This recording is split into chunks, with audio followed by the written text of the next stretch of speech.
Om Ajnana-timirandasya Gyananjana Shalakaya Chakshurun Militam Yena Tasmai Shri Gurave Namaha. Jai Shriman Narayana, Jai Shriman Narayana, Jai Shriman Narayana. Om Hari Om.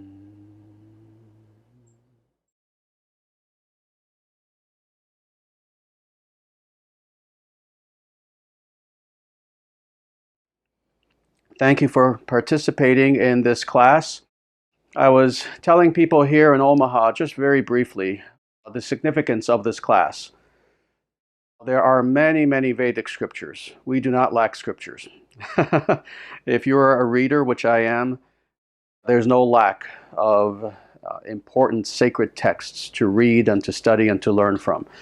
Some of these, of course, are better known in the West than others. Certainly Bhagavad Gita, Yoga Sutras, the Upanishads, even some of the Puranas, Srimad Bhagavatam, Bhagavata Purana, Vishnu Purana. Some people have even heard of the actual Vedas, Rig Veda, Atharva, Sama, Yajurveda, the four Vedas, etc. And of course, the list goes on and on and on. Of all of this literature, which of course is broken up into many different genres, that's how massive this library of sacred works is, there is the genre known as the Sutra Literature. The Sutra Literature. Now, there are Buddhist sutras. Those have nothing to do with the actual sutra literature. We're talking about the Vedic sutra literature. What makes the sutras especially interesting is that A, they are purely philosophical.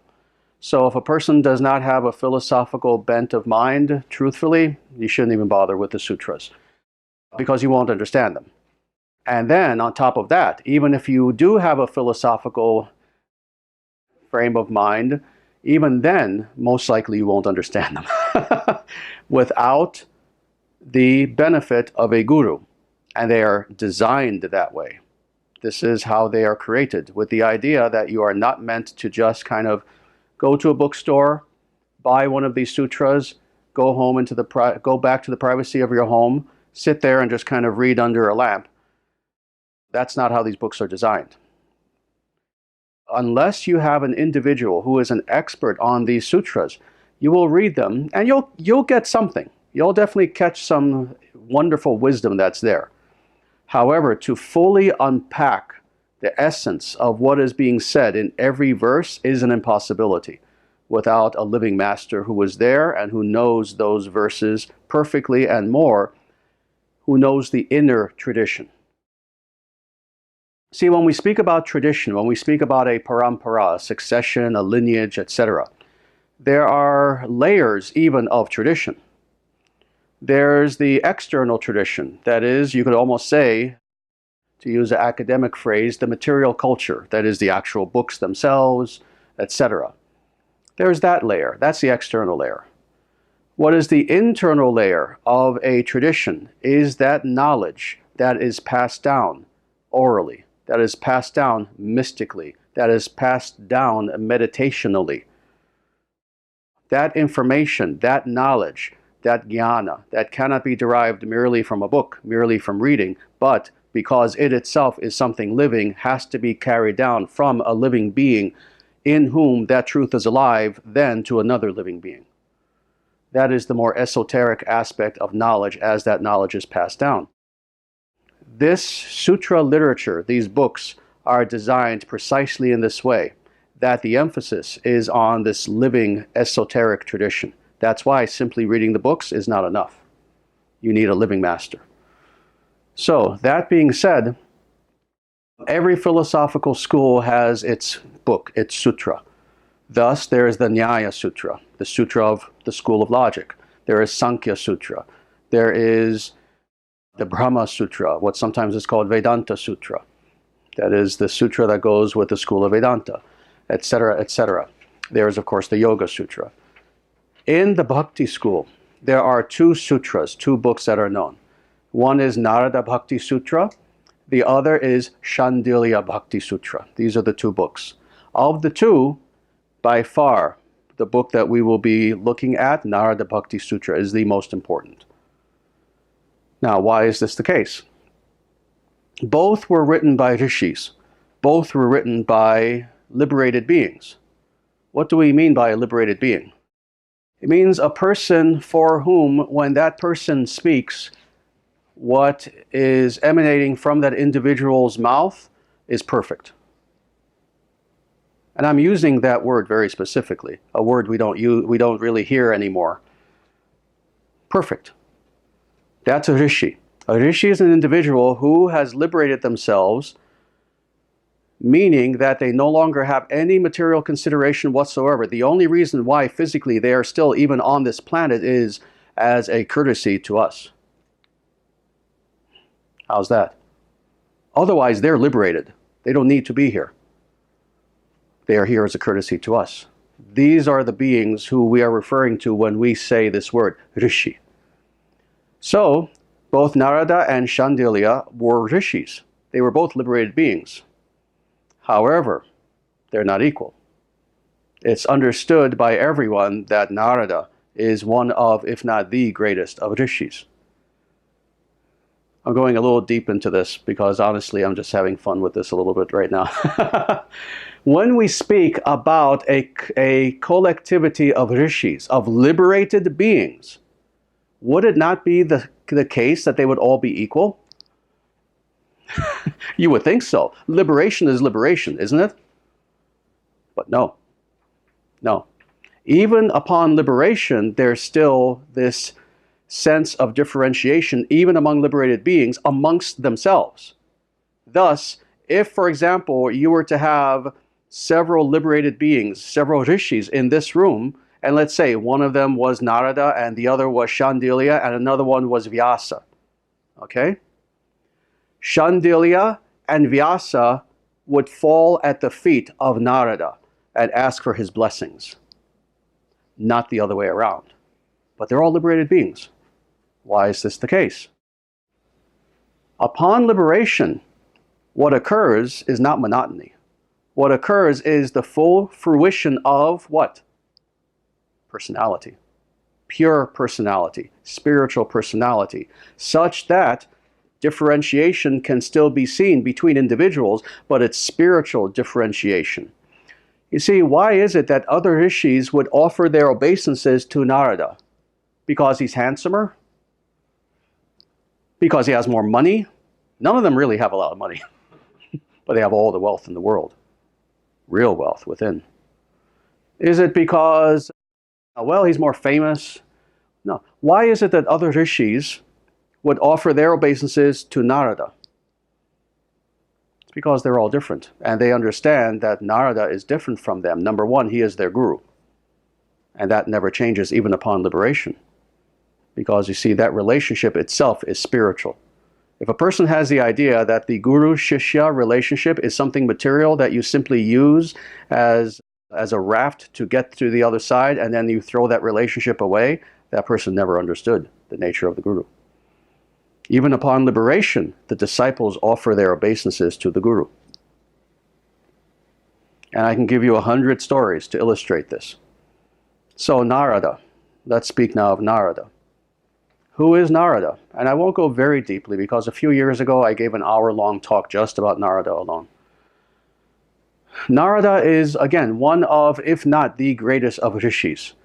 Let me put it this way, just to give people an illustration. I mentioned one name before, Vyasa. Who is Vyasa? Vyasa is not nobody. Vyasa is a rishi in his own right. He is someone who is so great that he is considered an Avesha avatar.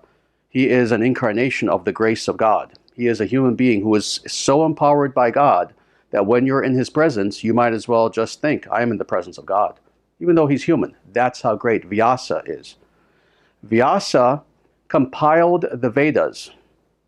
Vyasa wrote the Puranas, 18 Puranas. Vyasa is such a powerful yogi that even though he was here historically 5,100 years ago, he's still alive. And he's living in the Himalayas.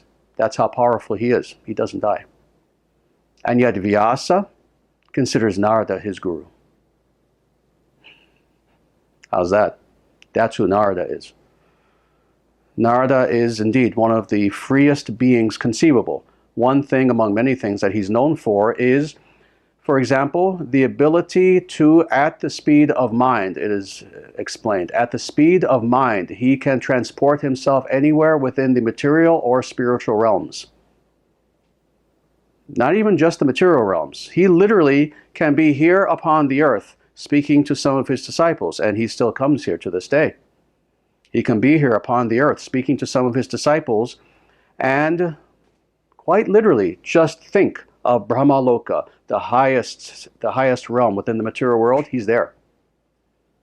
And then he can think of Siddhaloka, the plane of perfected yogis. He's there. And then when he chooses to, and this is the most amazing thing, he has the ability to, he's always thinking of Krishna, but he has the ability to, through his will, say, now I wish to be in Vaikuntha, I wish to be in the spiritual realm, and he is there with God. Imagine such a being. Imagine such a being. This is the person who wrote the book that we are about to study for the next 10 months, starting today. All right? Okay, all this being said, very simply, let me explain the structure of the Narada Bhakti Sutras. The Narada Bhakti Sutras is divided into 5 chapters, a total of 84 verses, 84 sutras, 84 aphorisms, very short aphorisms. Okay? I've translated the whole thing. However, I've chosen to give people the first 2 chapters for now. In the future, when we get closer to needing the other chapters, then I'll give those to you as well. So again, these are actually very short aphorisms. We're not going to do the Sanskrit. We're just going to do the English, because the English alone is going to take us 10 months. So with that, let's proceed. And the way I would like to do this is, let's go through these 4.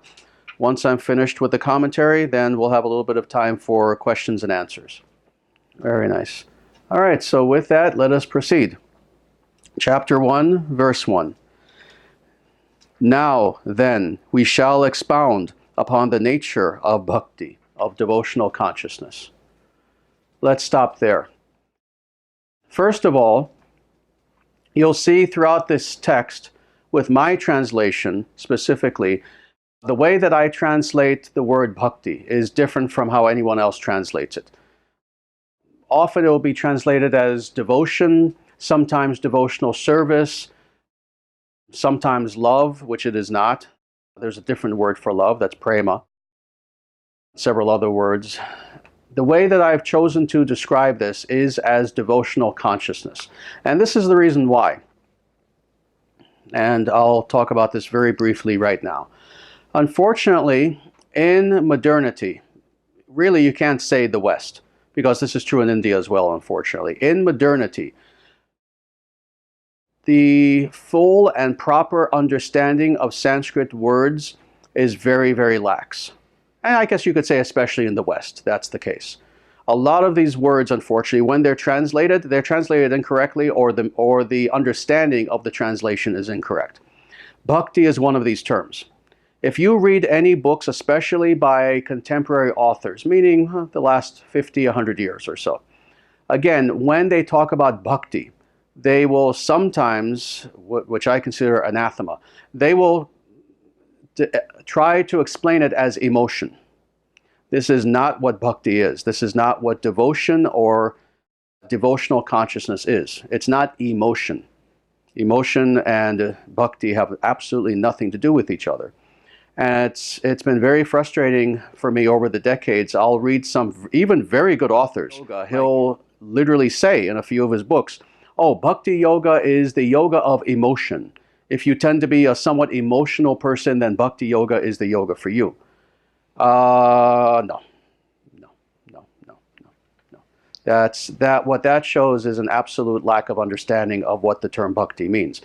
Emotion is something material, abhitapa. Abhitapa is the actual name for emotion, any kind of emotion. Whether it's material love, whether it's anger, whether it's envy, any sort of emotion that you can think of falls under this term abhitapa. And emotion is indeed something material. As material as is the body, as material as is the mind or intellect or rocks that we can trip over or anything else. Emotions are something that we are meant to transcend. Not forego, but transcend and bring them to their purest form. But that has nothing to do with this word bhakti. So for this reason, to especially point this out, I've chosen to translate this term in what is the proper yogic way. Bhakti means devotional consciousness. Devotional consciousness is the only translation that we can use for this word bhakti. Because what bhakti is explaining is literally a mode of consciousness that is necessarily acquired given our present state of illusion, but which is in actuality innate to the soul, innate to the Atman. Thus, when we are achieving this mystical state that we will go very deeply into, known as bhakti, what we are doing is not an accretion. We're not adding something to ourselves. Rather, we are recovering that which is natural to the very Atman itself. That is bhakti. Thus, it has to be devotional consciousness, because that which is inherent to consciousness can only be consciousness. Does that make sense? Philosophically. Consciousness, being in its purest state, that which is an attribute and that which is especially the essence of consciousness, can itself only be a mode, a form of consciousness. This is why, again, we translate the word in this way. Bhakti, meaning devotional consciousness. All right, let's go a little bit deeper into this one verse now. Now then, interesting. Those two words alone. In a similar book, different sutra, the Brahma Sutra, it begins in a similar way. Atato Brahma Jignasa. Now then is the time to inquire into the nature of the Absolute. Many of these sutras start in a very similar way. Now then. Why those two words? Why those two words? Well, interestingly, the two most important sutras that begin with these two words are indeed the Brahma Sutras, the Vedanta Sutras, and this book, the Narada Bhakti Sutras. Why is this the case? Well, several things. First, the author is indicating something. Now then, now, comma, then. What the author is saying in both cases, Vyasa writing the Brahma Sutras, Narada writing the Narada Bhakti Sutras, is now that you as an individual have traversed this universe, quite literally in the process of reincarnation. Now that in this lifetime you have, we assume you have followed so many different philosophical worldviews. You have experimented in so many different ways. You've tried so many different practices. You've had so many different thoughts come to you, etc., etc. Now is the time to finally encounter truth. So it's a very bold statement, actually. Now is the time to leave behind everything that you thought was real, and now to truly encounter the real. So in a way, it's kind of a challenge. It's a very direct challenge to the person. What have you not done to try to know truth? What have you not done to try to live a life that is full of authenticity, a life that is full of true meaning? What have you not done? Everything that you know of in this life, and for how many lifetimes, who knows?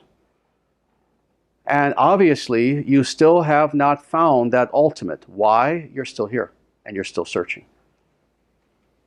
You know, you've heard me say this. When you finally find that which is the highest object of the spiritual search, what happens? Search comes to an end. It comes to a natural end. Person who says that the search goes on eternally doesn't know anything about spirituality. That's a nice New Age sentiment. The search does not go on for eternity. The exploration does. The growing in depth does. But the search ends. Because if it didn't, then that would mean that there would be kind of an infinite regress where, because the search never ends, that means that there is no end. There is no object to find. That, in other words, there is no God. If we're searching for God for quite literally all eternity and never find God, there is no God. Period. There is no object to find. if you can never find it. Thus, that would lead to atheism. But no, the search ends. And it must end, finally, to bring satisfaction. Okay? So, interesting. Both Vyasa and Narada begin in this way. Now, then, now that you have traversed this world searching, now you're ready for the highest.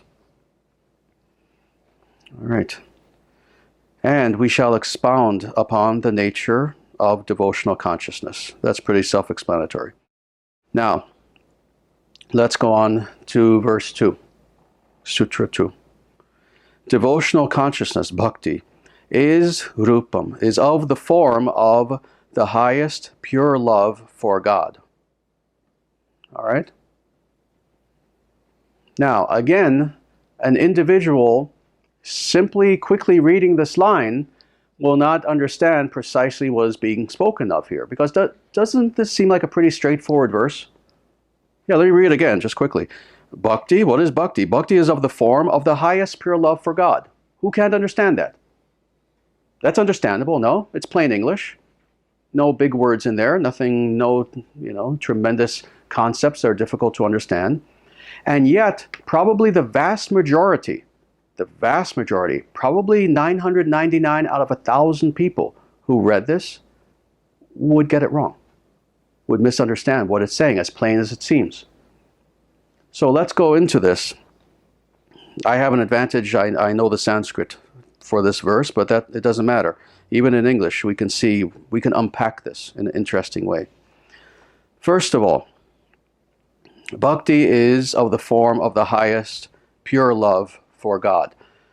When I translate these works, and I've translated much of the Bhagavad Gita, I've translated several Upanishads, I've translated quite a bit from Sanskrit, I try to be as literal as possible while at the same time conveying the philosophical context as closely to the original intent as possible. In this particular verse, I try to do it very literally. This is what the Sanskrit says. Again, the highest pure love of God. Let's stop there. First of all, you remember what I was saying about the nature of love before. What is being spoken of here is not a materialistic love, as wonderful as love is. And this is a very important point that I'm going to make here that we have to remember all throughout the next 10 months of this class. There are two forms of love, and I'm talking about the purest form of love. Forget about lust, forget about just wanting something, forget about even very materialistic kind of love. I'm talking about really advanced, really pure sorts of love. There is love for other, and then there is love for God. And the two are not the same. The two are not the same. This is the reason why. When you love other, whoever you can think of, whether it's husband, wife, whether it is even upon liberation having love for all other living beings. So even a love that lofty, that is still a love in which you have two finite, and we'll talk about what finite means later in the context of infinity. You have two finite beings expressing love for each other. From their particular perspective, one, of course, being the lover, the other being the beloved. And that's simply a perspectival difference. But it's two finite beings loving one another. And that love can even be brought to its perfection, but that's still what it is. The differentiation between that love and love for the divine is that the divine is A, infinite in the truest sense of that term, B, our source. Not just another being. Not just another being who we may happen to have proximity to. But when we speak about love of God, the reason why this is so different from any other form of love, however pure that love is because now we are expressing not merely love. Forget about simply the emotional content of love. Not even love in its purest form. What we are expressing now is our very raison d'être, our very reason for being, our very essence as Atman, as soul. In other words, our very reason for creation is to love the divine. Okay? There is a reciprocity that is very different. When we love each other, that is very much a horizontal reciprocity, where we're loving each other. But now, when we love God, it's a vertical reciprocity. It is a love in which we are loving the very foundation of our being, and thus we are entering into the infinite with that love. All right? Very, very, very deep concept. This is why devotion to God is like devotion to none other. It is greater than anything. It is greater than anything. All right? But let's go a little bit deeper. We're not finished with this verse by any means. Thus, again, if you look at the subtleties, this verse does not say bhakti is of the form of the highest pure love. But of the highest pure love, how does it end? Of God. There you go. Thus, everything I've been saying. We are talking about bhakti versus simply love. All right? All right, that's number one. Number two, when we speak of love in this spiritual context, again, we're not just talking about, oh, I love my car, I love my dog, I love my mother, I love my wife, I love this, I love that. You know, in English, we have one word, love, that we use for so many different things. In this particular context, when speaking about love of the divine, this is prema. Prema. It is, to fully grasp it is impossible linguistically or conceptually. It is love, but it is a love that is of the purest form by definition, meaning that when we are expressing prema, when we are expressing this specific sort of love toward the divine, the difference between that and any other love is this. There is zero calculation involved. There is zero sense of self involved. There is zero sense of, I am loving the divine with the idea that I will get anything, what to speak of material, even spiritual, in return. It is literally the purest form of expression that the Atman can have in pure self-surrender to the Absolute. This is why this form of prema, this form of love toward the divine, is considered to be non-different from what's called prapatti, or self-surrender. This is the Atman, the soul, brought to its fullest perfection, to its fullest fruition, where the soul is expressing itself as pure giving, as purely egoless as possible. See, in the material world, when we love each other, there's a motivation. Let's be honest. You fall in love with someone, you get married, well, there's a motivation. It may not be evil, bad, calculated motivation. It can be a nice, happy motivation. Well, you know, I really love this person a lot. I love the way they look. I love their personality. It gives me some pleasure to be with them. Oh, so we'll get married, etc. There's some sort of self-motivation involved. However pure it is. However pure it is. What we are talking about is a love in which there is zero self-motivation, where we are expressing love because, in a way, we could say we're powerless to do otherwise because we are expressing who we are. So, pure love of God. This is what is meant by pure. And then the highest pure love for God. What's the differentiation between those two things? Pure love versus highest love. Pure, we just explained, meaning no self-motivation in that expression of love toward the divine. But more than this, we can even see gradation within purity, within pure love. We can see something that is thoroughly unadulterated by anything else. It is in its pure state, but still it can be concentrated more and more and more and more. There are chemical processes, and I'm not a scientist, maybe Dharma Raja can tell us, but I know there are chemical processes where you can bring something to its pure state, but then you can refine it more and more and more and more. The example that's given is ghee. For anyone who knows how you make ghee, you take butter, and it's in a pure state. It is what it is. It is butter, but then you refine it more and more and more until it comes to the point where That butter is so pure, so refined. It is at its highest point, to the point where you can burn it, as we just did before. Those lamps are ghee wick lamps. So there is purity, but then there is ultimate refinement to its highest point. So what is devotional consciousness? And let me back up for a second. I should explain. Because Narada is setting a foundation. He's not just talking about bhakti in, let's say, a general sense. He is talking about the highest. He's starting with the highest. The way you do anything philosophically according to the Vedic standard is you start with the highest. You understand that the highest is first, then you devolve from there. So what he's explaining is not just what is bhakti, but what is the purest and highest form of bhakti imaginable. Thus, now we can begin to understand this verse, and we're only beginning. Bhakti is of the form of the highest pure love for God. This is bhakti in its own essence. Thus, rupam, form. That's why he uses the word form. You see how these verses are perfect?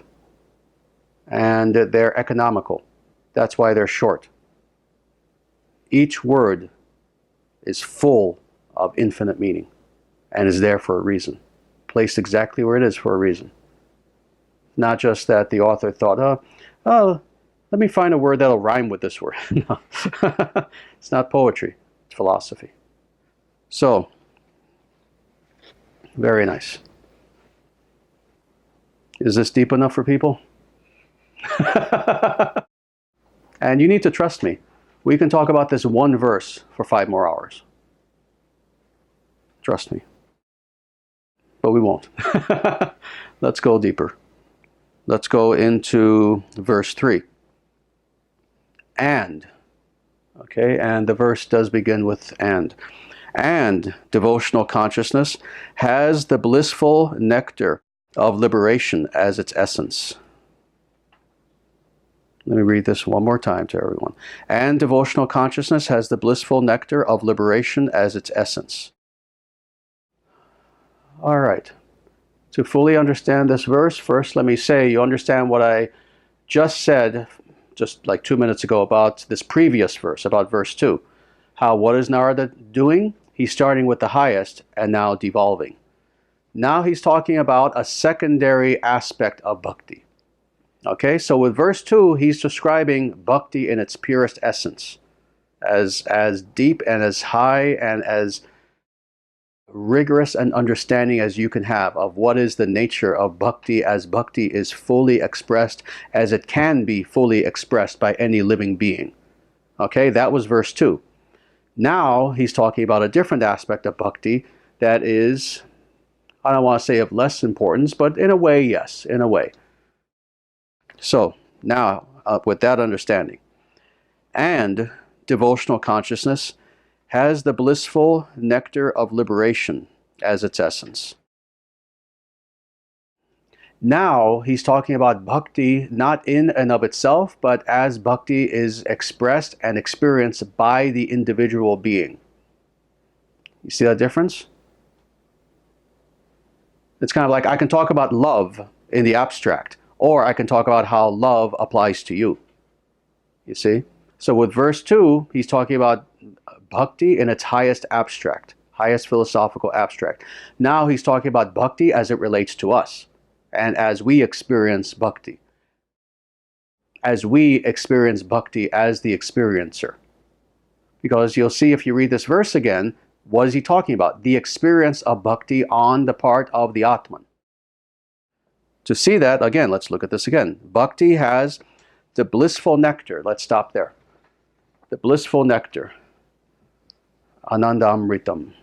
The blissful nectar. This is how we experience bhakti.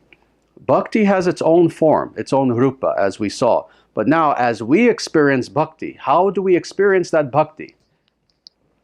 We experience it as anandam, as pure bliss. Thus, when we come to the point where, well, let me not even go there yet. When we begin the beginning stages of cultivating this devotional consciousness within us, even at the very beginning stages. Again, we can be, very neophyte. We can be very much beginners on this entire stage. But then from there all the way to absolute perfection in bhakti, the one constant that is there is that we will experience bliss. Who here has experienced, for example, kirtan before? Kirtan. Just everyone, raise your hand. Okay, very good. Most people, not everyone. Kirtan is devotional music. And the reason why kirtan has become very popular in the West especially, as now its own kind of art form, its own musical form, its own genre of music. The reason why it's become so popular is because it's ecstatic. You can even be an individual who knows nothing about bhakti, who knows nothing about devotion. You can even be a person who is not all that deep spiritually, but if you're open, you can go to a kirtan and you can experience some bliss. It's an amazing thing. So even at the very beginning stages, we can begin to experience this. But then more, that bliss is a constant. It's one of the constants of bhakti. It's there in the beginning. It's there even upon liberation. And in fact, if anything, upon liberation, deep into liberation, it's brought to its fruition, where now it can be explored for all of eternity and explored deeper than the deepest oceans. If we can imagine an infinite ocean of bliss, an infinite ocean of ecstasy, think of any ecstasy that we've experienced in this world, anything where we have had an experience, and yes, it could be something even material, drugs, whatever, anything. Think of some ecstasy that you've experienced. Think of that. And imagine something not 10 times greater, not 100 times, not 1,000, but something to which you cannot ascribe numerical value. That great. And more, no hangover. More, it's healthy. More, it is of the nature of the eternal. It is of the nature of health. It is of the nature of the real. Imagine such a bliss. Imagine such an ecstasy. Imagine that metaphorically you could see such bliss as a type of nectar. This is why it's often described as nectar. I've been to the tropics, but for anyone who has, have you ever been to the tropics where, you're anywhere in the Caribbean, in India, Hawaii, someplace where it's kind of like today, it's like 96 degrees. Well, imagine being in the tropics on a day like this, and you're driving along, and the sun is beating down, and you're dying of thirst, and there on the side of the road, you see a coconut stand where you can go and some local person will grab a nice cold coconut because they've been keeping them in the shade, and with a machete just chop off the top, make a hole, put a straw in it and say, here, drink. And you drink that coconut juice. That's nectar. Have you had that experience in one way or another? Even if it's maybe from a can, but nectar. Imagine. This sort of bliss that is derived from bhakti, from devotion, is compared to this. It's a nectar. Amritam is the word for nectar. Well, again, you've had that one little coconut full. It doesn't last long, especially if you're really thirsty. Just drink it up very, very quickly. Imagine diving into an ocean of such nectar. Of course, you don't drown. You just drink and drink and drink. And you can drink for eternity. And it is the sweetest nectar you've ever had in your life. It is a nectar of the form of bliss. And imagine an infinite ocean. This is ultimately what we experience in this devotional consciousness toward the divine. And of course, it's not a literal nectar that we drink with our mouth. It is something that we experience within our very consciousness itself. Imagine that. It is something that we experience as a mode of consciousness itself, as that consciousness now kicks into its essential form, its essential nature, what it itself as consciousness was born, as if you could say that, to do. And that is to love the divine. So, when in this verse it says the blissful nectar, again, isn't it interesting how so easily we could read something like this and just kind of skip over that? Oh, Okay, the blissful nectar, blah, blah, blah, blah, blah, and just go on. This is the nature of the blissful nectar that we're talking about. This is its nature. So, let's go on. And the devotional consciousness, and this is how this devotional consciousness is now being experienced by the individual Atman. And devotional consciousness has the blissful nectar of liberation as its essence. So liberation, mukti, moksha. There are many, many different words for this in the Sanskrit language. Freedom, freedom. Let us think deeply about what this verse is actually saying about the nature of bhakti. That it has the bliss of freedom as its very essence. That in the presence of bhakti, of pure bhakti, the opposite of freedom is not even a possibility. Because that freedom itself expresses the very essence of bhakti itself. What is the opposite of freedom? It's bondage, it's ignorance, it's having artificial constraints upon our will and our ability to do as we will, as we wish to do. Okay, this is all the opposite of freedom. Oh, we can go very deeply. What to speak of speaking about freedom? We could speak very deeply philosophical about what is its opposite and why it's obviously something that we don't want. And yet, of course, for most of us who are here, we, of course, experience the opposite of that freedom on a day-to-day basis. We're experiencing something that is not natural to us. Because again, definition of bhakti. Bhakti is something that is natural to us. It itself is an essential attribute of our very soul. In fact, more than this, it is actually the essential attribute of our very soul in relation to the divine. Okay? So with that understanding, we are born to be free. We are meant to be free. That's why all beings seek freedom in one way or another. You've heard me say this, how all beings are searching. You know, all beings search. We all search for things. All beings also wish to be free and try to express that freedom.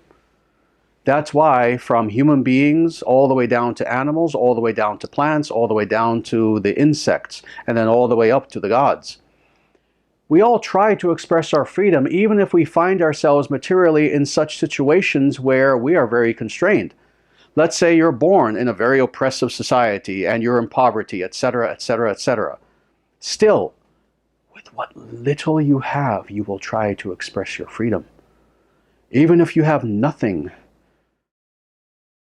Even if everyone, let's say everyone in that society, they all wear hats at least.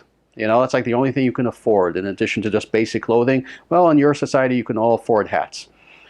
You're going to wear your hat how you want to wear it. You'll wear it a little bit askew. So maybe no one else will even notice, but you know you're expressing your freedom. When you see, indeed, insects choosing, they're going in one direction, they choose to go to another direction, etc. You get the idea. We're all expressing this freedom. Freedom is innate to who is an innate attribute of who we are. Okay? Bhakti is of the nature of this freedom, meaning that if we wish to understand what is meant by moksha, what is meant by spiritual liberation, the highest way to achieve spiritual liberation, and now we're talking pathwise, we're talking tradition-wise, we're talking technique-wise, we're talking yoga sampradaya-wise.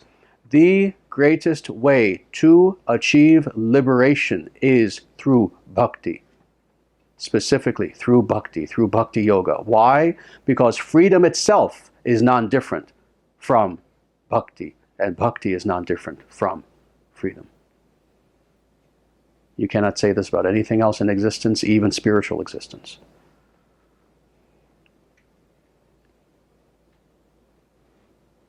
All right. To state this very simply, what am I saying? Bhakti is the highest yoga, period. It's higher than Jnana Yoga. It's higher than Karma Yoga. It's higher than Kundalini Yoga. It's higher than fill in the blank. Why? Because those are all just techniques. They're just techniques. Those are indeed techniques which you use as a raft, after you get to the other side of which you leave it behind. Bhakti is with you eternally, because bhakti is non-different from liberation, non-different from freedom. You can't say that about anything else. And you've heard me say this in a different way, and I'll state it now also to just emphasize the point. Every other yoga is indeed a means to achieve a goal. And there's that distinction between means and goal. Okay? I practice jnana yoga in order to acquire wisdom. More, I practice buddhi yoga in order to awaken my wisdom faculty. That's the goal, you see? And on and on. With bhakti yoga, however, unlike the other yogas where you can see that differentiation between the means, that is the tool, but then the goal, with bhakti yoga, bhakti is both the means, the tool, but it's also the goal. So at no point do we leave bhakti behind. At no point do we say, okay, I practiced bhakti yoga for 15 lifetimes, and now that I have achieved liberation, all right, now I don't need that anymore. No, now you have achieved the goal. And what is that goal? It is bhakti itself. Thus, bhakti is like no other yoga on earth. And that's what this verse is saying. Everything else will lead to freedom, will lead to liberation. Bhakti is liberation. That's what this verse is saying. Very good.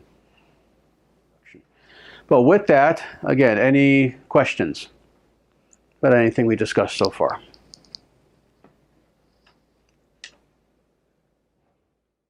In the second verse, is there any philosophical significance to the words in the middle? Is of the form of? Yeah, I described that. Yeah, a form is rupa or rupam. Yeah, I thought I discussed that a little bit, but I can go a little bit. I remember the word rupam, but I don't think you meant. Okay, well, I can go a little bit deeper. The term rupam itself is in fact very significant just in general. The literal translation of rupam is indeed form. What is meant by form, however, is not necessarily just what we think of as far as a three-dimensional object that we can perceive. That's one of the tertiary meanings, like, oh, everything has a form, this device here, it has a certain form, it's rectangular, etc., etc. You can describe it. That is the lowest, let's say, level of form that we can think of. Form also extends upward to its original source, to the realm of the transcendent as well. When we speak of form in this sense, we're speaking of form not simply as a three-dimensional object that we can perceive, but as the thing in and of itself, its own form. Sometimes rather than rupam, you use the word svarupam, especially in the spiritual sense. In this case, the only reason why Narada didn't use the word svarupam is to be concise because of the sutra way of writing. But it's understood traditionally that really by rupam he means svarupam. So what he is saying is that bhakti, devotional consciousness, has its own form. Now, this begs the question. Again, we're not talking about material form. So in this case, what kind of form are we talking about? Especially when you're dealing in the realm of pure consciousness. Still, there is form. Form meaning several things. Form meaning that thing sui generis, that thing in and of itself, in its proper essence, that thing as its locus of being and how we understand it as its locus of being. That's what's meant by form. So thus, when he's using this word form in describing bhakti, what he is essentially saying is bhakti in and of itself in its highest dimension, in its deepest sense, brought to its perfection. Does that make sense? And that's, I kind of touched on that a little bit before, but yeah, this is a little bit deeper. But that's why he uses that term. So that's why, again, in the second verse, he is talking about bhakti in the highest sense. And then the rest of the Narada Bhakti Sutras is a step down from that. Because first you have to understand a philosophical concept in the abstract form. Then you go on from there. How we relate to it, how it functions, its attributes, etc., etc. Okay? Very good. Liberation, specifically meaning moksha in this instance? Very, very good question. Again, because of the economy of style, even though one word is used, actually several senses of moksha is being spoken of here. Moksha meaning, yes, liberation for the being who finds him or herself in illusion, thus needing liberation, but also in the sense of innate freedom, as I was discussing before. So, for example, let's say you have already experienced quote-unquote liberation. Well, in fact, let me ask it this way. Is liberation in its own state simply something that occurs at a particular time in history? Is that all that it is? That, okay, one moment I'm still in illusion, okay, practice, lots of sadhana, all right, now I'm liberated. Is that all that the state of liberation is referring to, that instant in time? No, it's an innate state of liberation, of freedom. It is a part of who we are as Atman. So that freedom, that liberation has these two senses of, yes, that first sense that I was in bondage, I was in illusion, and now I have become liberated.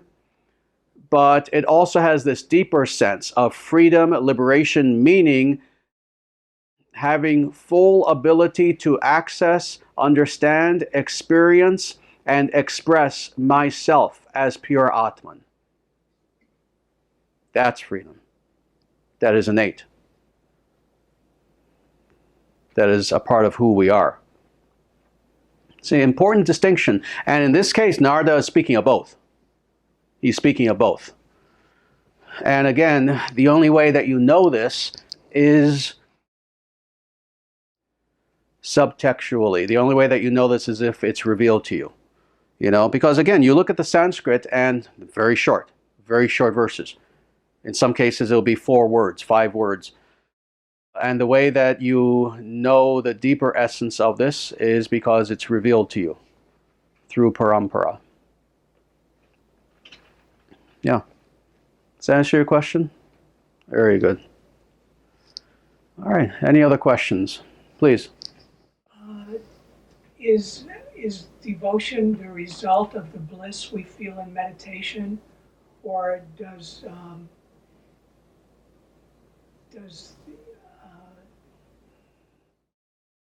as in cause and effect? Yeah. No. Devotion, again, is inherent to who we are. When we begin to experience bliss in meditation, we are beginning to experience the outer ray, to use this metaphor, we are beginning to experience the outer rays of the sun of devotion that is there inherent within us.